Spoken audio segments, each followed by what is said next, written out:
नमस्ते सभी को। तो स्टूडेंट, आज का जो हमारा टॉपिक है वो है महासागरीय जल का तापमान। जो स्थलकण या फिर वायुमंडल, स्थलमंडल या वायुमंडल जो सूर्य से ऊष्मा प्राप्त करके गर्म होते हैं, उसी प्रकार जो महासागरीय जो जल है वो भी सूर्य के विकिरणों द्वारा ऊष्मा प्राप्त करके गर्म होता है।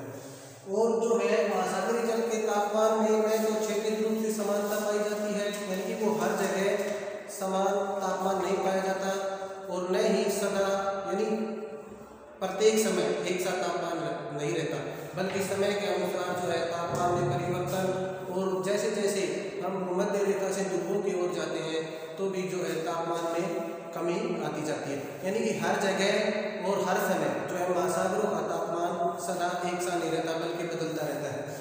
जो सूर्य की किरणों के द्वारा जब महासागरीय जल गर्म होता है वो उसी के कारण जो है महासागरीय जल में जो है संचरण होता है, महासागरीय धाराएं और जो है महासागरीय तरंगें उत्पन्न होती हैं, जो मुख्य रूप से जो तापमान के अंतर के कारण।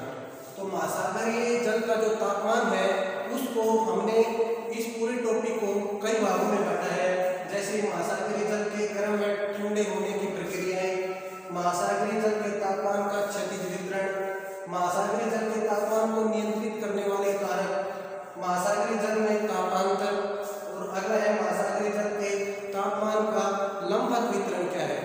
इसको जो है महासागरीय जल का जो तापमान, इस टॉपिक को हमने कई भागों में बांटा है और हम प्रत्येक का एक एक करके जो है अध्ययन करेंगे। बड़ा ही जो है आसान, इंटरेस्टिंग और जो है इम्पोर्टेंट टॉपिक है।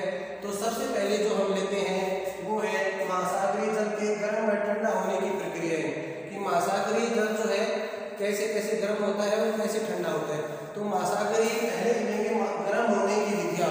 महासागरीय जल के गर्म होने की विधियां, मुख्य रूप से महासागरीय जल के गर्म होने की दो विधियां हैं। जैसे कि पहली है सौर विकिरणों के अवशोषण द्वारा, जो सूर्य की किरणें लगभग 200 मीटर की गहराई तक महासागरीय जल में प्रवेश कर जाती हैं, लेकिन वो 20 मीटर गहरे महासागरीय जल को प्रभावी रूप से गर्म कर सकती हैं। तो सबसे जो महासागरीय जल के जो तापमान का जो यानी ऊष्मा का जो प्रमुख स्रोत है वो है सौर विकिरण, यानी जो महासागरीय जल है वो सबसे ज़्यादा ऊष्मा सौर विकिरणों के द्वारा प्राप्त करता है, यानी महासागरीय जल सौर विकिरणों से ही गर्म होता है। दूसरा भी है जो सबसे ज़्यादा मतलब ऊष्मा प्राप्त करता है वो है सौर विकिरण। इसका दूसरा भाग है पृथ्वी के आंतरिक भाग की ऊष्मा द्वारा, जो है महासागरीय नितल है वो पृथ्वी के आंतरिक भाग से भी कुछ ऊष्मा प्राप्त करता है, जिसके द्वारा महासागरीय जल गर्म होता है। लेकिन जो पृथ्वी के आंतरिक भाग से जो ऊष्मा जो प्राप्त करता है महासागरीय नितल और जिससे जल गर्म होता है, उसका जो प्रतिशत है वो नगण्य है। ज़्यादा से ज़्यादा मतलब ज़्यादा ऊष्मा किससे प्राप्त करता है? सौर विकिरणों के द्वारा। जो आंतरिक भाग से जो ऊष्मा प्राप्त करता है उसका प्रतिशत कम है, ज़्यादा प्रतिशत सौर विकिरणों के अवशोषण द्वारा ही ऊष्मा ग्रहण करके जो है महासागरीय जल गर्म होता है। इसी प्रकार ठंडा होने की विधियां कौन कौन सी थी? ये तो दो विधियां थी जिसमें प्रमुख थी सौर विकिरणों के द्वारा महासागरीय जल का गर्म होना, दूसरी थी पृथ्वी के आंतरिक भाग से ऊष्मा ग्रहण करके, और जिसमें प्रमुख क्या थी? सौर विकिरणों के द्वारा। अब है महासागरीय जल के ठंडा होने की कौन कौन सी विधियां, किन किन विधियों के द्वारा महासागरीय जल ठंडा होता है। सबसे पहला है विकिरण द्वारा। रात्रि के समय महासागरीय जल की जो ऊपरी सतह है वहाँ से जो है विकिरण द्वारा ऊष्मा वायुमंडल में छोड़ी जाती है, जिसके कारण महासागरीय जल का तापमान कम होता है। दूसरा है संवहन द्वारा। संवहन द्वारा जो है जो महासागरों की जो ऊपरी सतह है वहाँ से जो है ऊष्मा उसकी निचली सतह में संवहन धाराओं के द्वारा जाती रहती है, संवहन क्रियाओं के द्वारा, जिसके कारण महासागरों की ऊपरी सतह का तापमान कम हो जाता है। और तीसरा है वाष्पीकरण द्वारा।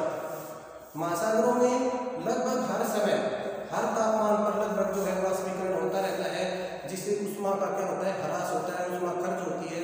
इसलिए जो तीसरा जो कारक है महासागरीय जल का ठंडा होने का वो है वाष्पीकरण द्वारा। तो ये तीन विधियां थी, विकिरण द्वारा, संवहन द्वारा और वाष्पीकरण द्वारा, जिससे महासागरीय जल का तापमान कम होता है।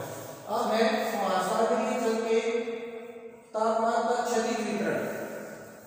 वितरण मतलब किस किस अक्षांश पर जो है कितने डिग्री सेल्सियस तापमान पाया जाता है महासागर की सतह पर। तो सबसे पहले हम देखेंगे कि जो भूमध्य रेखा पर महासागरीय जल का तापमान अधिक और जैसे जैसे हम ध्रुवों की ओर जाते हैं तो तापमान क्या होता जाता है, कम होता जाता है। इसका कारण है भूमध्य रेखा पर सूर्य की किरणें वर्ष भर सीधी पड़ती है, लेकिन जैसे जैसे हम ध्रुवों की ओर जाते हैं तो सूर्य की किरणों का झुकाव जो है तिरछा होता जाता है, इसलिए वहाँ तापमान धीरे धीरे महासागरीय जल की सतह का तापमान भी जैसे जैसे हम आगे बढ़ते हैं कम होता जाता है। जैसे कि ये बताएं कि 0 डिग्री यानी भूमध्य रेखा पर जो है भूमध्य रेखा पर तापमान जो है लगभग 27 डिग्री सेल्सियस, जो महासागरों की जो सतह है वहां भूमध्य रेखा पर तापमान लगभग 27 डिग्री सेल्सियस पाया जाता है। जैसे जैसे हम आगे जाते हैं, जैसे 20 डिग्री अक्षांश पर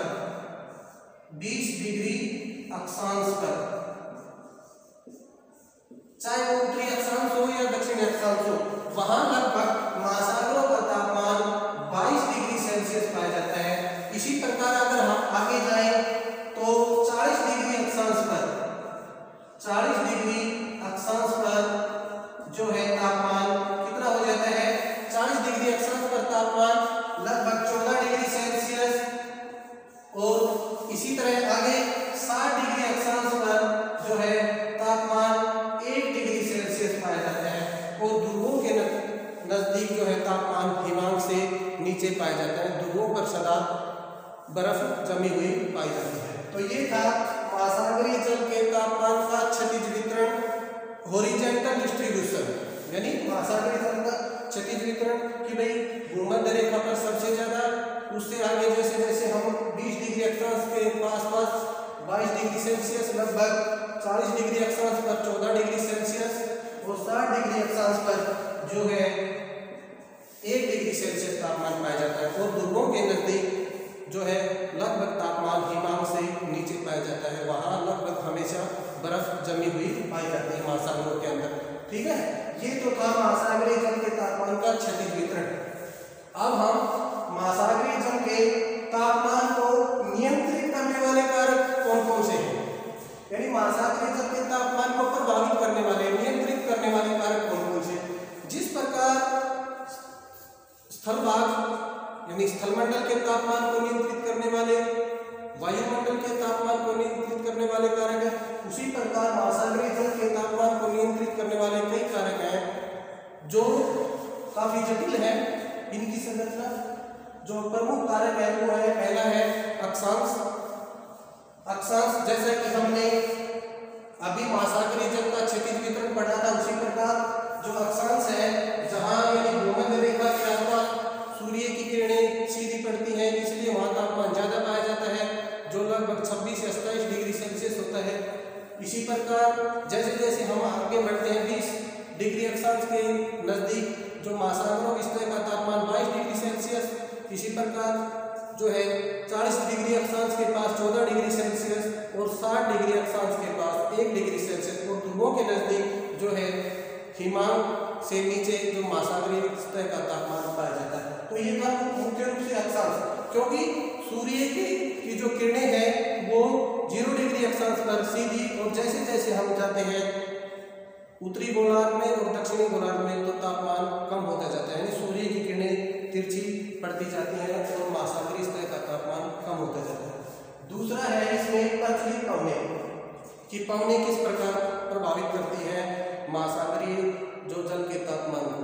तो पवनों में जो मुख्य रूप से जिस दिशा से पवन आती है उस दिशा से महासागरीय जो ऊपरी जो तल है वहाँ तट के पास से महासागरीय तट के ऊपरी भाग से जो है पवनें उनको अपने साथ बहा ले जाती है। महासागरों के ऊपरी जल को जो है महासागर के ऊपरी जल को पवनें अपने साथ बहा ले जाती है जिस दिशा से आती है, और उसको महासागरों के दूसरे जिधर वो जा रही है उधर बहा ले जाती है। तो नीचे से उसकी जो है ना उस नीचे से ठंडा जल ऊपर आता है, सतह पर ठंडा जल आता है, और गर्म जल जो है ना आगे पवन बहा ले जाती है। तो इस प्रकार जो प्रचलित पवनें हैं, इसका उदाहरण जैसे हम ले सकते हैं कि जो उष्णकटिबंधीय क्षेत्र है वहाँ जो है मुख्य रूप से सन्मार्गी पवनें चलती हैं और वो महासागरों के जो पूर्वी तट से जो है जल को, जो स्थायी जल है उसको बहाकर पश्चिमी तट की ओर ले जाती है। इसलिए जो पूर्वी तट होता है महासागरों का वहाँ तापमान कम और पश्चिमी तट पर जो है तापमान अधिक पाया जाता है, क्योंकि जो नीचे से ठंडा जल ऊपर आ जाता है, जो ऊपर से जब पवनें बहा ले जाती हैं जल को, तो नीचे से ठंडा जल फिर ऊपरी स्तर पर आ जाता है, जिसके कारण जो है पूर्वी तट पर तापमान कम और पश्चिमी तट पर तापमान अधिक पाया जाता है। ये है उष्णकटिबंध में जहाँ सन्मार्गी पवनें चलती है। इसी प्रकार शीतोष्ण कटिबंध में जहाँ पछुआ पवनें चलती हैं वहाँ जो महासागरों का जो पश्चिमी तट है वहाँ से पवनें जल को बहाकर पूर्वी तट की ओर ले आती हैं। इसलिए जो पश्चिमी तट है वहाँ तापमान कम और पूर्वी तट है वहाँ तापमान ज़्यादा पाया जाता है। इसका कारण है कि जो महासागरों का जल तट यानी ऊपरी जो सतह का जो जल है उसको तट से जो है पवनें दूसरे तट की ओर बहा ले जाती है और वहाँ उसकी मतलब वहाँ नीचे से जो है ठंडा जल धरातल पर या ऊपरी जो सतह है महासागर की वो उसका भरण करने के लिए नीचे से जो है ठंडा जल आ जाता है। ठीक है, तो इस प्रकार हमने देख लिया कि भाई सन्मार्गी पवनें जहाँ चलती है वहाँ पूर्वी तटों पर तापमान कम और पश्चिमी तटों पर ज़्यादा पाया जाता है। इसी प्रकार जहाँ पश्चिमी पवनें चलती हैं वहाँ जो है पश्चिमी तटों पर तापमान कम और महासागरों के पूर्वी तटों पर तापमान ज़्यादा पाया जाता है। ये थी प्रचलित पवनें। अगला है महासागरीय धाराएं। महासागरीय धाराएं हैं वो भी महासागरों के तापमान को प्रभावित करती है, महासागरों के जल के तापमान को। महासागरीय धाराएं अगर ठंडे क्षेत्रों से गर्म क्षेत्रों में जाती हैं तो वहाँ के तापमान को कम कर देती हैं। अगर गर्म महासागरीय धाराएं ठंडे क्षेत्रों में आती हैं तो वहाँ के तापमान को बढ़ा देती हैं। इसका उदाहरण हम ले सकते हैं जैसे कि गल्फ स्ट्रीम की एक जल धारा है जो उत्तर पूर्वी अमेरिका से मैक्सिको की खाड़ी से चलकर जो पूरे जो उत्तर पश्चिमी यूरोप है वहाँ लगभग जो है यानी कि 60 डिग्री उत्तरी अक्षांश के आसपास भी नॉर्वे के तट से गुजरती है और वहाँ जो है वहाँ तापमान वो बढ़ा देती है, क्योंकि वो गर्म जल धारा होती है। तो 60 डिग्री उत्तरी अक्षांश पर भी जो है तापमान उच्च रहता है और वहाँ नॉर्वे की बर्जन नामक बंदरगाह है जो सुचारू रूप से चलती है। इसके विपरीत एक लैब्राडोर की ठंडी जल धारा है जो उत्तर पूर्वी अमेरिका से गुजरती है और वो लगभग 50 डिग्री अक्षांश पर भी जो है उस ठंडी जल धारा के कारण जो है तापमान हिमांक से कम चला जाता है, तट पर जो है हिम बर्फ जम जाती है। जबकि जो महासागरीय धारा में गल्फ स्ट्रीम की जल धारा के कारण 60 डिग्री उत्तरी अक्षांश पर भी जो है जल नहीं जमता और जबकि जो लैब्राडोर की जो ठंडी जल धारा है उसके कारण जो है 50 डिग्री उत्तरी अक्षांश पर भी है जल महासागरीय जल जम जाता है, बर्फ के रूप में परिवर्तित। ये था महासागरीय धाराओं का महासागरीय जो है जल के तापमान पर प्रभाव। अगला है समीपवर्ती स्थलखंडों का प्रभाव। जो खुले महासागर होते हैं वहाँ जो है तापमान जो वार्षिक तापमान है या फिर ये कहें कि जो दिन का तापमान है वार्षिक तापमान है उस पर कम प्रभाव पड़ता है जो खुले महासागर होते हैं। लेकिन जो महासागर स्थल से घिरे होते हैं वहाँ चाहे दैनिक तापमान हो या वार्षिक तापमान हो वहाँ वो भाग जल्दी गर्म होते हैं जो स्थल से घिरे महासागर है और जल्दी क्या होते हैं ठंडे होते हैं, क्योंकि जो स्थल भाग है वो जल्दी गर्म होता है और जल्दी ठंडा होता है। इसका उदाहरण हम ले सकते हैं जैसे लाल सागर है, वो लाल सागर है वो स्थल से घिरा होने के कारण गर्मी की ऋतु में वहाँ लगभग तापमान 36 डिग्री सेल्सियस के आसपास चला जाता है, जबकि उसी समय भूमध्य रेखा के आसपास जो महासागर है खुले महासागर वहाँ तापमान 22 डिग्री सेल्सियस आसपास पाया जाता है। तो इस प्रकार जो स्थल से घिरे जो महासागर होते हैं वहाँ यानी तापमान कुछ भी गर्मी की ऋतु में तापमान अधिक, जबकि जिस समय जब ठंडा होता है या स्थल भाग ठंडा होता है उस समय तापमान कम पाया जाता है। यानी कि स्थलखंड का प्रभाव भी महासागरीय जल के तापमान पर पड़ता है। स्थल अगर जल्दी गर्म हो जाता है जल्दी ठंडा हो जाता है, अगर स्थल प्रभाव के कारण वो जो महासागरीय जल भी जल्दी ठंडा हो जाएगा और जल्दी गर्म हो जाएगा। ठीक है ना भाई। तो ये हमने उदाहरण दे दी कि लाल सागर है वो जल्दी उसका तापमान गर्मी की ऋतु में लगभग 36 डिग्री सेल्सियस पाया जाता है, जबकि उसी समय भूमध्य रेखा पर तापमान 22 डिग्री, क्योंकि वहाँ जो खुले महासागर है उनका तापमान लगभग इतना पाया जाता है। तो स्थल से घिरा जो कोई भी महासागर है उसका तापमान स्थलखंड के प्रभाव के कारण, ठीक है ना, ज़्यादा मतलब कभी ज़्यादा और कभी कम होता है। ठीक है, अगर स्थलखंड भाग ज़्यादा गर्म हो जाता है तो उसका प्रभाव उस महासागर के तापमान पर भी पड़ता है। इसी प्रकार अगर स्थलखंड ठंडा हो जाता है तो उसका प्रभाव उस महासागर पर भी पड़ता है। इसी प्रकार का लवणता, जिन महासागरों में लवणता अधिक होती है वहाँ जो है महासागरीय जल का तापमान ज़्यादा पाया जाता है, क्योंकि लवणता उष्मा का ज़्यादा अवशोषण कर लेती है। इसके विपरीत जिन महासागरों में लवणता कम होती है वहाँ तापमान कम पाया जाता है। इसी प्रकार अगला है पलावी हिमखंड तथा पलावी हिमशैल। जो उत्तरी ध्रुव है और दक्षिणी ध्रुव है वहाँ से जो है पलावी हिमखंड या पलावी हिमशैल टूटकर जो है भूमध्य रेखा की ओर आते हैं, महासागरों के जो आंतरिक भागों की ओर आते हैं, जिसके कारण वो तापमान को क्या कर देते हैं, कम कर देते हैं। ठीक है ना। पलावी जो हिमखंड या पलावी हिमशैल उत्तरी ध्रुव और दक्षिणी ध्रुव से टूटकर भूमध्य रेखा की ओर या महासागरों के आंतरिक भाग की ओर आते हैं तो वहाँ के तापमान को क्या कर देते हैं, कम कर देते हैं। जैसे कि उत्तरी ध्रुव से ग्रीनलैंड के आसपास से जो है ये पलावी हिमखंड या पलावी हिमशैल टूट कर आते हैं, जिसके कारण जो ये मुख्य रूप से जो अटलांटिक महासागर है उसको क्या कर देते हैं, उसके तापमान को कम कर देते हैं। इसी प्रकार जो दक्षिणी ध्रुव है वहाँ से मुख्य रूप से अंटार्कटिका के आसपास से पलावी हिमखंड या पलावी हिमशैल टूट कर आते हैं और वो जो हमारा दक्षिणी महासागर है उसके तापमान को क्या कर देते हैं, कम कर देते हैं। अगला जो पॉइंट है वो है महासागरीय जल में तापांतर। देखो जिस प्रकार स्थलमंडल पर दैनिक तापांतर होता है वायुमंडल में भी होता है, इसी प्रकार मुख्य रूप से महासागरों में भी तापमान के अंतर को हम क्या कहते हैं, तापांतर कहते हैं। महासागरों के अंतर्गत मुख्य रूप से एक बात ध्यान देने योग्य है कि दैनिक तापांतर यहाँ बिल्कुल नगण्य मात्रा में पाया जाता है। दैनिक तापांतर न के बराबर पाया जाता है, क्योंकि जो है जो जल भाग है वो देर से गर्म होता है और देर से ठंडा होता है, इसलिए महासागरीय जल में जो दैनिक तापांतर है वो बिल्कुल कम पाया जाता है। केवल यहाँ जो है मौसमी तापांतर पाया जाता है। ठीक है ना, औसत मौसमी तापांतर पाया जाता है। और जो महासागरीय जल का तापमान सबसे ज़्यादा कब होता है, अगस्त में, और सबसे कम कब होता है, फरवरी में। और अगस्त और फरवरी के जो तापमान का अंतर है उसको हम मौसमी तापांतर या ऋतु तापांतर कहते हैं, या फिर वार्षिक तापांतर कहते हैं। उसको मौसमी तापांतर, ऋतु तापांतर या वार्षिक तापांतर कहा जाता है, क्योंकि अगस्त के महीने में जो है तापमान महासागरों के जल का ज़्यादा और फरवरी के अंतर्गत सबसे कम पाया जाता है।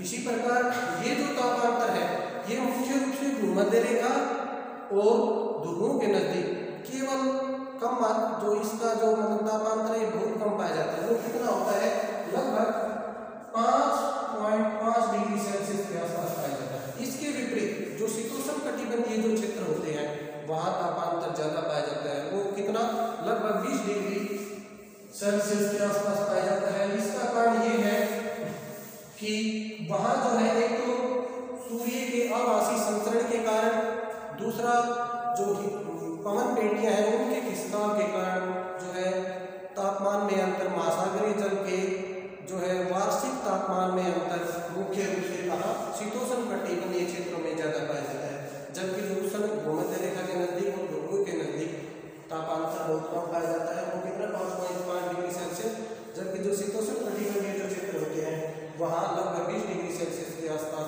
तापांतर दर्ज किया जाता है। इसका क्या कारण है, इसका कारण है कि वहाँ एक तो सूर्य का आभासी संचरण और दूसरा पवन पेटियों के खिसकाव, जिसके कारण वहाँ जो है तापांतर लगभग 20 डिग्री सेल्सियस के आसपास पाया जाता है। इसी प्रकार जो सबसे ज़्यादा तापांतर पाया जाता है वो एक तो अटलांटिक महासागर के उत्तर जो पश्चिमी भाग है वहाँ और प्रशांत महासागर के भी उत्तर पश्चिमी भाग पर सबसे ज़्यादा तापांतर पाया जाता है। अगला है महासागरीय जल के तापमान का लंबवत वितरण। जो महासागर की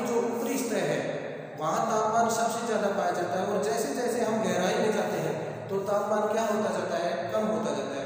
यानी कि जैसे जैसे हम अंदर गहराई में जाते जाते हैं तो तापमान कम होता जाता है। महासागरों के ऊपरी स्तर पर जो सूर्य द्वारा जो विकिरण, सूर्य के विकिरणों द्वारा जो उष्मा का अवशोषण किया जाता है, जिसके कारण महासागरों के ऊपरी स्तर पर तापमान ज़्यादा, और जैसे जैसे हम गहराई में जाते हैं तो तापमान क्या होता जाता है, कम होता जाता है। और उसको हम 3 परत प्रणाली के द्वारा समझ सकते हैं, यानी उसको 3 भागों में डिवाइड करके हम समझ सकते हैं। पहली है 3 परत प्रणाली में हम इसको 3 भागों में बांटते हैं।